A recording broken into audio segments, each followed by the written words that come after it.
Hello friends, இன்றைக்கி நம்ம பார்க்க போகிறது ஜாப்பனீஸ் அனிமி சீரிஸான ஃபயர் ஃபோர்ஸ் சீசன் 2 எபிசோட் 7 தான் இன்றைக்குள்ள வீடியோவில் பார்க்க போகிறோம். உங்களுக்கு இந்த வீடியோ பிடிச்சிருந்தது அப்படின்னா லைக் பண்ணிட்டு அப்படி மறக்காமல் நம்ம சேனலை சப்ஸ்கிரைப் பண்ணிடுங்க. நம்ம ஹீரோவும் அவன் ஃப்ரெண்ட்ஸும் சைனா பெனின்சுலாக்கு போகிறதுனால இதுக்கப்புறம் ஸ்டோரி லைன் கொஞ்சம் டிஃப்ரெண்ட்டாக போகும். ஸோ கொஞ்சம் கேர்ஃபுல்லாக வாட்ச் பண்ணுங்கள். சரி வாங்க நம்ம வளவலன்னு பேசிக்கிட்டு இருக்காமல் இன்றைக்குள்ள கதைக்குள்ளே போக ஆரம்பிக்கலாம். இன்றைக்கி நம்ம பார்க்க போகிறது fire Force season 2 episode 7. Accident, உடம்பு சரியில்லாமல் சூசைட் பண்ணி எப்படினாலும் இறந்து போகலாம், ஆனால் மனுஷங்க பார்த்து பயப்படுறது ஃபயர்னால இறந்து போகிறது அப்படின்னு ஒரு பேக்ரவுண்ட் வாய்ஸ். இப்போ நம்ம ஹீரோ போகிற அந்த ஷிப் வந்துட்டு சைனா பெனின்சுலா கிட்ட வந்துடுச்சு. நினைச்ச லெவலுக்கு அப்படி ஒன்றும் மோசமா இல்லை அப்படின்னு சொல்லி விக்டர் பார்த்துட்டு இருக்கான். சைனா மண்ணில் காலை பதிச்சாச்சு அப்படின்னு சொல்லி ஆத்தர் நம்ம ஹீரோ ஓகன் எல்லாரும் கத்திட்டு இருக்காங்க. இது மண் இல்லை காங்கிரீட் அப்படின்னு ஓகன் சொல்லவோ இப்போ மண்ணில் போய் அவங்க காலை வைக்கிறாங்க. மண்ணு டேஸ்டா இருக்குமோ அப்படின்னு அவங்க சாப்பிடுவோம். கமாண்டர் பான், இவனுக்கு பண்ற கிறுக்குத்தனத்தை தடுக்கிறீங்களா அப்படின்னு டாமகி திரும்பி பார்த்தா கமாண்டரும் மண்ணை தின்னுட்டு இருக்கான். நைட் கிங் இங்க வந்திருக்கான் அப்படின்னு சொல்லி ஆத்தர் மண்ணில் எழுதி வச்சிருக்கான். ஜெகர்நாட்டோட அம்மாவும் அந்த இடத்துல வந்து ஜெகர்நாட்டை மீட் பண்றாங்க. சரி நீ உங்க அம்மாட்ட பேசிட்டு நாங்க கிளம்புறதுக்கான ஏற்பாடு பண்றோம் அப்படின்னு சொல்லி மத்தவங்க போறாங்க. உங்க அம்மா குட்டியா இருக்காங்க, உங்க அம்மா தானா இது அப்படின்னு சொல்லி பான் கேட்கறான். இப்ப மத்த எல்லாரும் போகவும் அவங்க அம்மா பேசுறாங்க. என்னம்மா சோகமா இருக்கீங்கன்னு கேட்கவும், என் செல்லத்துக்கிட்ட எதையுமே மறைக்க முடியாது, என்ன விட்டுத்துல நீ வந்த வேலையை பாருப்பா அப்படின்னு அவங்க அம்மா சொல்லவும், உங்களை நல்லபடியா பாத்துக்கிட்டதும் என்னோட கடமை தான், சொல்லுங்க சொல்லுங்க அப்படின்னு சொல்லி அவன் கேட்டுட்டு இருக்கவும், ஒன்னும் இல்ல நம்ம ஃபீல்டுல விளைய வைக்கிற அந்த உருளைக்கிழங்கெல்லாம் காணாம போயிருது, யார் இப்படி பண்றாங்கன்னு கண்டுபிடிக்க முடியல அப்படின்னு அவங்க அம்மா சொல்றாங்க. அங்க இருக்கிற ஒருத்தர் வந்து நம்ம ஹீரோட டீமுக்கு ஹெல்ப் பண்றாரு. ஒரு எல்லைக்கோட்டை தாண்டி போனா அதுக்கு மேல ரொம்பவும் டேஞ்சரா இருக்கும், பாத்துப்போங்க அப்படின்னு அவர் சொல்றாரு.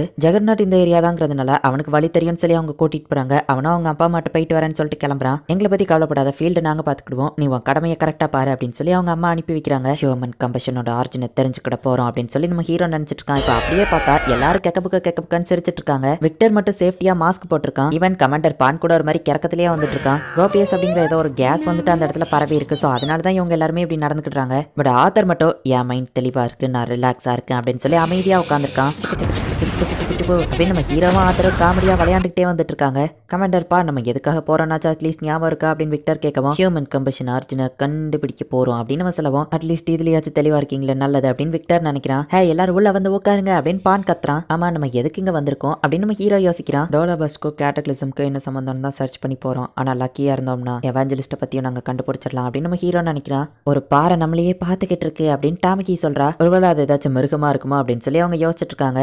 காப்பாத்துங்க என்ன காப்பாத்துங்க அப்படின்னு சொல்லி ஒரு சவுண்ட் கேக்குது. என்ன சவுண்ட் அது நம்ம ஹீரோ வெளியே பார்த்தா பெரிய சைஸ் ஸ்டோன் ஸ்னேக் ஒன்று அவங்களை துரத்திட்டு இருக்கு. நான் ஹெலியோசினேட் பண்ண ஆரம்பிச்சிட்டேனா அப்படின்னு நம்ம ஹீரோ யோசிக்கிறான். இல்ல இது ரியல் தான் விக்டர் சொல்லவும், அப்போ உண்மையிலேயே யாரோ ஹெல்ப் பண்ணி கூப்பிட்டாங்களா நம்ம ஹீரோ பார்த்தா லிஃப்ட்டுக்கு தேங்க்ஸ் பா அப்படின்னு சொல்லி ஒரு மோல் வந்து அந்த இடத்துல உட்காருது. அந்த பாம்பு ஒன்னு தான் துரத்திட்டு வருது, எங்களை பிரச்சனையில் மாட்டி விடாத அப்படின்னு சொல்லி நம்ம ஹீரோ ஃப்ரெண்ட் சொல்றாங்க. ஆமா ஒரு நிமிஷம், ஒரு அனிமலால எப்படி பேச முடியுது அப்படின்னு சொல்லி அவங்க எல்லாரும் ஷாக் ஆகுறாங்க. இது ஒரு ஈவில் ஸ்பிரிட்னு ஆத்தர் தூக்கி அதை சுத்தவும் அது பேக்ல இருந்து உருளைக்கிழங்கு விழுது. இது எங்க ஃபார்ம்ல உள்ளதாச்சு, அப்ப நீ தான் அதை திருடி இருக்கியா அப்படின்னு ஜெகர்நாட் கேட்கறான். பசிக்காக எடுத்துக்கிட்டேன்னு சொல்லுவோம், அதுக்கு பிறதாண்டா திருட்டு அப்படின்னு சொல்லி ஜெகர்நாட் சொல்றான். ஷீன்ரோ ஹோகன் நீங்க இதை பாத்துக்கோங்க அப்படின்னு சொல்லி பான் சொல்றான். ஹீரோ பறந்து போறான். ஹோகனோ சர்ஃப் கோட யூஸ் பண்ணி பறந்து போறான். கொஞ்சம் வெயிட் பண்ணுங்க, நான் சொல்றத பொறுமையா கேளுங்க. ஒயாசிஸ்ல நாங்க நல்லா தான் இருந்தோம், புதுசா ஒரு குரூப் வந்து எங்களை துரத்தி விட்டாங்க. சோ எங்களுக்கு வேற வழி இல்ல, நீங்க எங்க போகணும்னு சொல்லுங்க, நான் உங்களுக்கு ஹெல்ப் பண்றேன். இந்த இடத்துல எனக்கு எல்லாமே தெரியும். ஓ இந்த இடத்துக்கு தான் நீங்க போகணுமா, சரி ஓகே, ஒயாசிஸ்க்கு போக நான் உங்களுக்கு ஹெல்ப் பண்றேன். எனக்கு இந்த உருளைக்கிழங்கு கூட முக்கியம் இல்ல, ஒயாசிஸை திரும்ப மீட்கிறதுக்கு நீங்க எனக்கு ஹெல்ப் பண்ணுங்க அப்படின்னு அந்த மோல் சொல்லுது. இங்க நம்ம ஹீரோவோ ஹோகனும் போயிட்டு அந்த ஸ்னேக் அட்டாக் பண்றாங்க. ஸ்னேக் இவங்க ஃபாலோ பண்ணி வந்தீங்களா, இப்போ அந்த வண்டி ரொம்ப தூரம் தள்ளி போயிடுச்சு, சரி நம்ம ரொம்ப டிஸ்டன்ஸ் தள்ளி வந்துட்டு வந்துருங்க அப்படின்னு சொல்லி பான் கூப்பிடுறான். அந்த ஸ்னேக்குமே திரும்ப போயிருது. அந்த பயம் இருக்கட்டும் அப்படின்னு சொல்லி நம்ம ஹீரோ சொல்றான். மரியாதையா சொல்லு நீ யாரு அப்படின்னு சொல்லி ஹோகன் அந்த மோளை மரட்டவும், நான் ஒயாசிஸ் சேர்ந்தவன், இந்த டெட்லி சாயிலுக்கு நடுவுலயும் ஒரு ஹெவன்லி பிளேஸ் இருக்கு, சாப்பாடு தண்ணின்னு எல்லா வளமும் அங்க இருந்துச்சு, என்னோட எல்லா ஃப்ரெண்ட்ஸ் கூடயும் சேர்ந்து நான் அங்க ஜாலியா இருந்தேன், ஆனா இப்ப எல்லாருமே சதறி வேற வேற இடத்துல இருக்கோம்.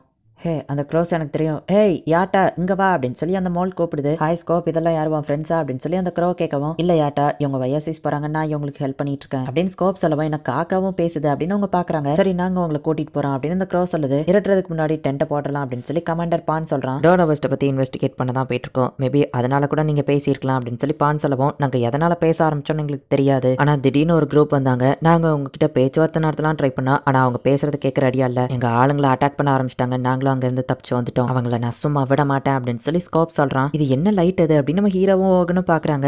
பாக்குறதுக்கே ரொம்ப அழகா ஸ்டார்ஸ் மாதிரி இருக்குல்ல அப்படின்னு ஓகன் பார்த்துட்டு இருக்கும்போது நம்ம ஹீரோ அதை உத்து பார்த்தா அது ஒரு இன்ஃபர்னோ. அப்படின்னா இவ்வளோ இன்ஃபர்னோ அந்த இடத்துல இருக்கா அப்படின்னு சொல்லி ஓகன் பார்க்கவும், பரவாயில்ல நைட்ல உனக்கு நல்லாவே கண்ணு தெரியுது, இவங்க எல்லாம் மேபி கேட்டக்லிசம் நடந்த அந்த டயத்துல உள்ள மனுஷங்களா இருக்கலாம், அப்போல இருந்து இப்ப வரை எரிஞ்சுக்கிட்டே தான் இருக்காங்க அப்படின்னு அந்த க்ரோ சொல்லுது. அப்படின்னா இவங்க எல்லாருக்கும் ரெஸ்ட் கொடுக்கணும் அப்படின்னு நம்ம ஹீரோ சொல்லவும், அது ரொம்பவே கஷ்டம், எவ்வளவு பேர் இருக்காங்கன்னு பார்த்தல, கண்டிப்பா இது முடியாதுன்னு மட்டும் எனக்கு தெரியும், அவங்க எல்லாருமே வழியில துடிச்சிட்டு இருக்காங்க, இவங்க மட்டும் கிடையாது, இந்த உலகத்துல ரெஸ்ட் ஆகாம இன்னும் நிறைய இன்ஃபர்னோஸ் இருக்கு. இன்ஃபர்னோஸ் தானா சாகாது, கடைசி வரை எரிஞ்சுட்டே தான் இருக்கும். நிறைய பேர் இப்படி இருக்காங்க அப்படின்னு நம்ம ஹீரோ கொஞ்சம் வருத்தப்படுறான். உங்களுக்கு இவ்வளவு ஹெல்ப் பண்றேன், இப்பவாச்சும் ஏமல உங்களுக்கு நம்பிக்கை வந்திருக்கா அப்படின்னு ஸ்கோப் கேட்கவும், எங்களுக்கு தெரியாத இடத்துல ஹெல்ப் பண்றது நல்ல விஷயம் தான், ஆனா அதுக்குன்னு உமல நாங்க ஃபுல்லா நம்பிக்கை வைக்க மாட்டோம் அப்படின்னு பான் சொல்றான். இந்த மலைக்கு அந்த பக்கம் தான் ஒயாசிஸ் இருக்கு அப்படின்னு சொல்லி அந்த க்ரோ நம்ம ஹீரோவை கூட்டிட்டு போகுது. அந்த மாஸ்க் எடுத்துடலாம், இந்த இடத்துல ஏர் ரொம்ப சுத்தமா தான் இருக்கும் அப்படின்னு இந்த மால் சொல்லுது. விக்டரும் மாஸ்க் எடுக்கிறான். ஒரு ஹியூமன் பறந்து நான் இப்பதான் ஃபர்ஸ்ட் டைமா பாக்குறேன், இதுக்கப்புறம் கொஞ்சம் அமைதியாரு, அவங்க பாத்திரக்கூடாது அப்படின்னு அந்த க்ரோ சொல்லுது. அட உண்மையாவே இங்க செடி எல்லாம் இருக்கு நம்ம ஹீரோ பாக்குறான். அதுதான் டேபனாக்கா, அது இங்க இருக்கிறதுனால தான் இந்த இடம் ஃபுல்லா பச்சை பசேல்னு இருக்கு அப்படின்னு அந்த க்ரோ காமிக்கவும், அதை பார்த்துட்டு நம்ம ஹீரோ ஷாக் ஆகுறான். இது அமட்டராசு, இது எப்படி இங்க வந்துச்சு அப்படின்னு நம்ம ஹீரோ பாக்குறான். ஹே அவங்க பாத்திர போறாங்க, கீழே அமைதியா உட்காரு அப்படின்னு அந்த க்ரோ சொல்லுது. அட உண்மையிலே இது பார்க்க அமட்டராசு மாதிரியே தான் இருக்கு. வேல்கனோட தாத்தாவும் அப்பாவும் தான் அமட்டராசுவை கேட்டாங்கன்னா அது எப்படி இந்த இடத்துக்கு வந்துச்சு? இந்த இடத்துல மேன்மேட் ஆப்ஜெக்ட்ஸ்லாம் இருக்கு அப்படின்னா அந்த இடத்துல மக்கள் வாழ்ந்திருக்காங்களா அப்படின்னு சொல்லி எல்லாருமே இப்போ அந்த ஒயாசிஸ்குள்ள போய் பார்க்குறாங்க. இந்த டேபனாக்கவும் அமட்டராசும் ஒரே மாதிரினா அப்போ இதுவும் டோலாபஸ் மூலியமா தானே பவர் ஆகும் அப்படின்னு சொல்லி டாமிக்கு யோசிக்கிறா. எப்படியோ டோலாபஸ் மூலியமா இவ்வளோ தூரத்துக்கு கிரியேட் ஆயிருக்குன்னா அப்போ டோலாபஸ்டால இந்த உலக மொத்தத்தையும் காப்பாற்ற முடியும் அப்படின்னு நம்ம ஹீரோ சொல்லுவோம். அதுதான் கேட்டக்லிசம் ஆரம்பிச்சதுன்னு விக்டர் சொல்றான். நம்ம பில்லர்ஸ் கிட்ட வந்துட்டோம், இதுக்கப்புறம் ரொம்பவும் ஜாக்கிரதையா இருங்க. அந்த டேபனாக்காவை சுற்றி நிறைய பில்லர்ஸ் இருக்கு, அவங்களை எப்படியாச்சும் தோக்கடிச்சு ஒயாசிஸ் எங்களுக்கு திரும்ப மீட்டு கொடுங்க அப்படின்னு சொல்லவும், நாங்கள் ஃபைட் பண்றதுக்காக இங்கே வரல, ஃபர்ஸ்ட் அவங்ககிட்ட பேசி பார்க்கலாம் அப்படின்னு பான் சொல்றான். அவங்க பேச்சுவார்த்தைலாம் நடத்த மாட்டாங்கன்னு க்ரோ சொல்லுது. நம்ம இவ்வளோ தூரம் வந்துட்டு உண்மையை பற்றி தெரிஞ்சுக்கிடாம போகக்கூடாது, ஒருவேளை நம்ம ஃபைட் பண்ண வேண்டியதாக இருந்தாலும் ஃபைட் பண்ணலாம் அப்படின்னு நம்ம ஹீரோ சொல்றான். நம்ம இப்போ திரும்பி போகணும்னு நான் சொல்லவே இல்லையா அப்படின்னு சொல்லி இன்ஸ்ட்ரக்டர் பான் சொல்லவும், உண்மையை தெரிஞ்சுக்கிற நம்மளோட வழியில யார் குறுக்க வந்தாலும் அவங்கள கொல்லலாம் அப்படின்னு நம்ம ஹீரோ வித்தியாசமா பேசுறான். ஷிண்டோ நீ ஓகே தானே ஆத்தர் கேட்கவும், நான் நார்மலா தான் இருக்கேன், நம்ம உண்மையை தெரிஞ்சுக்கணும் அப்படின்னு நம்ம ஹீரோ சொல்றான். ஒயாசிஸ் மீட்க எனக்கு ஹெல்ப் பண்ணுங்கன்னு ஸ்கோப் பேசிட்டு இருக்கும்போது ஒரு டாக் நம்ம ஹீரோ வந்து கடிக்குது. பார்த்தா இன்ஃபர்னோ டாக்ஸ் அங்க வந்து நிக்குது. எல்லாரும் பயந்து ஓடுறாங்க.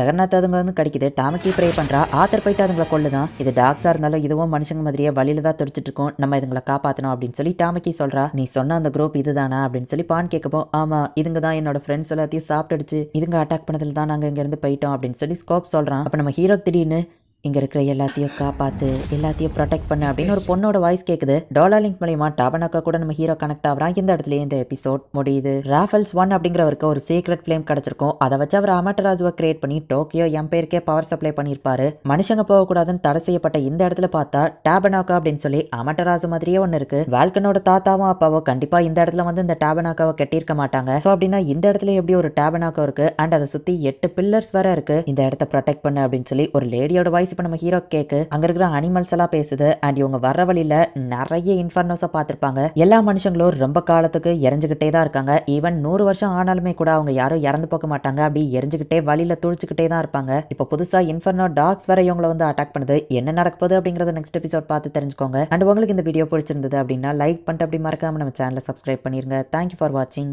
பாய் गाइस, நெக்ஸ்ட் எபிசோட்ல மீட் பண்ணலாம்.